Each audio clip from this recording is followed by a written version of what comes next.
Time is tough. But every cloud has a silver lining. Together, we need to develop a positive vision to address challenges and difficulties our businesses face. In order to face the current and future challenges of this industry, we have to work together.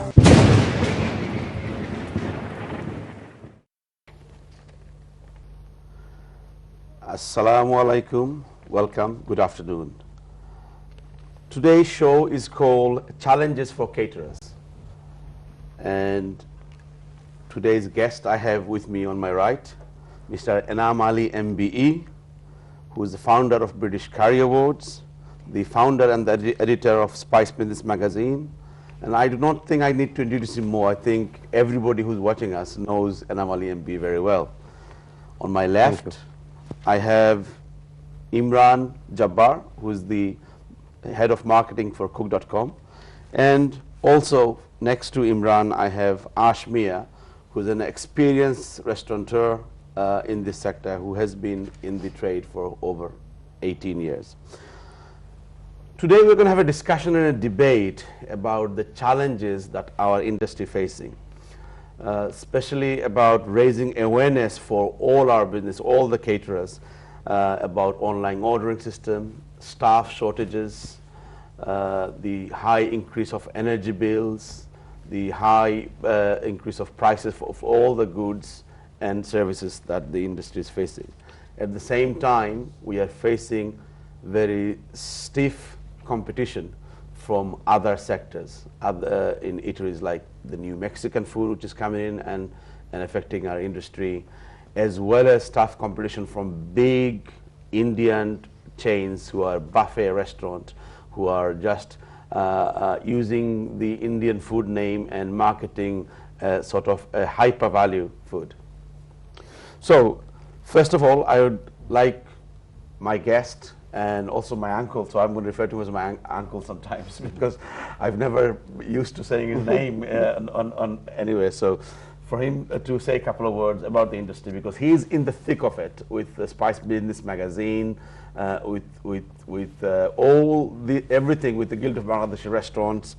He's in the thick of it. He's got the most experience in the industry. So Sasa, please. Yeah, sure.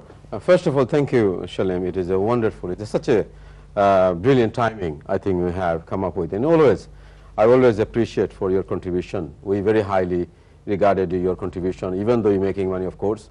But same time, of course, you have contributed on many sense of supporting the community, supporting the industry. And this is the real testament of you do care for the curry industry as a whole. And I'm delighted to be here and respond my nephew to question to this. But anyway, let me tell you what's going on in the whole industry as present moment.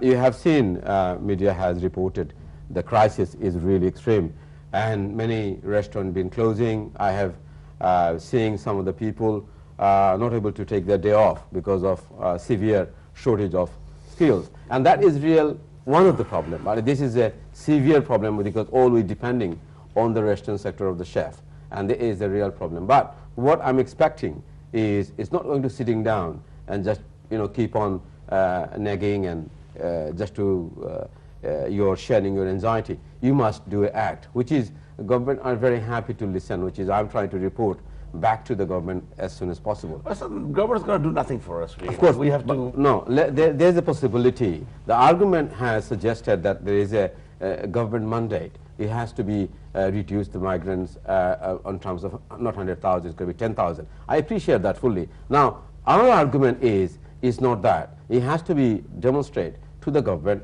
that we are not looking for bringing people here to be taxpayer burden or any welfare. Before the election, right, these guys these government ministers and MPs will say anything to get our votes. And after the election, where are they? You can't find them. I just say to you, Shalem, what actually I see as you have to submit your the interest of the nation rather than just one individual or one group of people. I see that industries belong to Britain, and it is depending on many things, and people are relying on, your business is relying on this. India, Bangladesh has a lot of stake in our sector. Therefore, we need to be exercised the procedure of politics in Britain, and you have to submit that everyone to written. I know the verbal we can say so many things about the industry. It's not going to work. Government going to be listen by written your problem, and I openly through your program to asking all the restaurateurs to send a simple letter for whether if you're not having a problem, just drop me a line. Just to say, dear editor, Spice Business Magazine, these are my problem. This will be really help me to do the report, and you never know, I can able to bring some kind of solution but here. There's as far as I'm concerned, with my connections with the industry, there's two fundamental problems. Number one is our staff shortage, especially in the kitchen, with the shortage of chefs, with no migration immigrant coming over to replace the retiring chefs, and expansion of the industry. And number two is online ordering. Now we know that some of the online ordering companies are taking hefty commissions, and some of the restaurants and takeaways are paying something like £400–500 a week on online ordering. I do have a couple of guests on my left. Can I touch on your online things? Obviously, the business model has changed over the last few years. We are depending on digital media, and human ability has been hugely intelligent. So artificial intelligence has been real business potential. So I think the online has a lot of potential. You got to look at who is actually providing the best service for your restaurant. Obviously, the artificial intelligence, without that, you cannot run your business. And people need to go into it, and a lot of the restaurants and takeaways have signed up to this. Ashmia, who's an experienced restaurateur and has been doing online ordering for a long time, and has been in the restaurant industry for 18 years. One of the reasons Ash is here today, although he's with online ordering platform, but he has his own successful online ordering platform for his own restaurant, and he does get a lot of orders. So Ash, what is your view on the online ordering section? Thank you very much. Obviously, I've been listening to Mr. Ali. First of all, the online ordering is a great opportunity for us to take advantage of the online ordering platform, because this can also drive you a lot of potential orders. In our case, we was looking at the module back in 2011, and this was the time when it emerged at that time. And during that time, we were promoting our online platform, and from that time, since 2015, we drive over 100,000 in terms of monetary value. So the only reason we was able to do that is we was able to portray our platform to the consumers, saying on our menu. But are you not with another aggregator like big companies like Just Eat? Are you with them? Or? We are. I mean, there are going to be people who are going to say positive things about Just Eat and negative things about Just Eat, but vast majority of our industry personnel who are running the restaurants are not happy with Just Eat. The reason is because of, as you mentioned, the commission. Now that, if we're in 2015 and the commission rate is approximately 20%, I worked at the actual maths behind it. 20%. They state on the contract is 12%, but it is not 12%, because our people don't actually realize the facts behind it. It's 20%. Some restaurants are even getting charged 25%. The fact of the matter is, if we're getting charged this now, what's going to happen in 2016, 2017, and so on? So when they have a monopoly on the industry, and there's nobody else. The thing about it is, they're dictating the market right now, and they can't do this. And but Ash, on this, you have successfully migrated a lot of your customers from Just Eat to your own portal, and you're getting a very high number of orders. Absolutely. What we've done is, what I realized is, when I partnered with Just Eat back in three and a half years ago, I realized that obviously didn't understand how much commission they're going to be charging us, and as time went by, we realized that vast majority of the customers were actually using Just Eat, because they were drilling down the marketing strategies on television, and people understood that Just Eat is the way to order.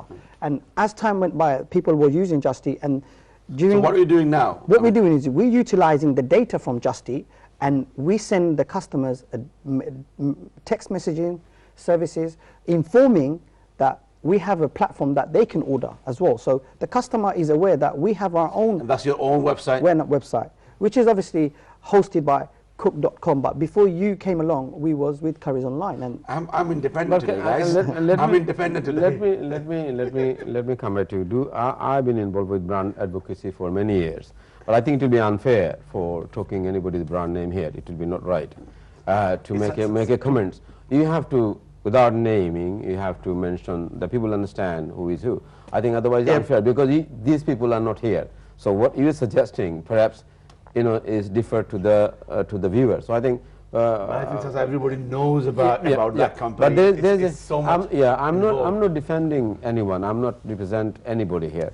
I'm here for my own capacity. But I don't want it to be in the situation where unfairly to be my comment should be to display to the community. But we must admit there is a people has a choice. If that brand, whatever brand, cook.com or any other brand, come up with your doorstep, who can provide you what actually you need, you should choose this. That's very simple. Quickly, before we go to break, let me bring Imran in. Imran is head of marketing cook.com. So Imran, cook.com, when did you guys start, and where are you so far? Thank you. Cook.com is actually the organization has been going on for a year. We launched our trade launch in February, and just we took acquisition of a company called Caterers Online earlier this year. Cook.com and Caterers Online, right now we have about 3,000 eateries, so we are, if I'm correct, the third largest online provider with eateries on board. Our consumer launch is actually in November. But even is those eateries that you've signed up, are they getting orders? I mean, is Ash getting orders? Is everybody getting orders on your platform? Right. Now, the people are getting orders. There are some who are getting orders. There are some who are not getting orders. Now, the people who are getting orders, such as Ash, Cinnamon Spice. Now, these are the people who are really working. Now, remember, we haven't launched consumer just yet. We are launching consumer in November.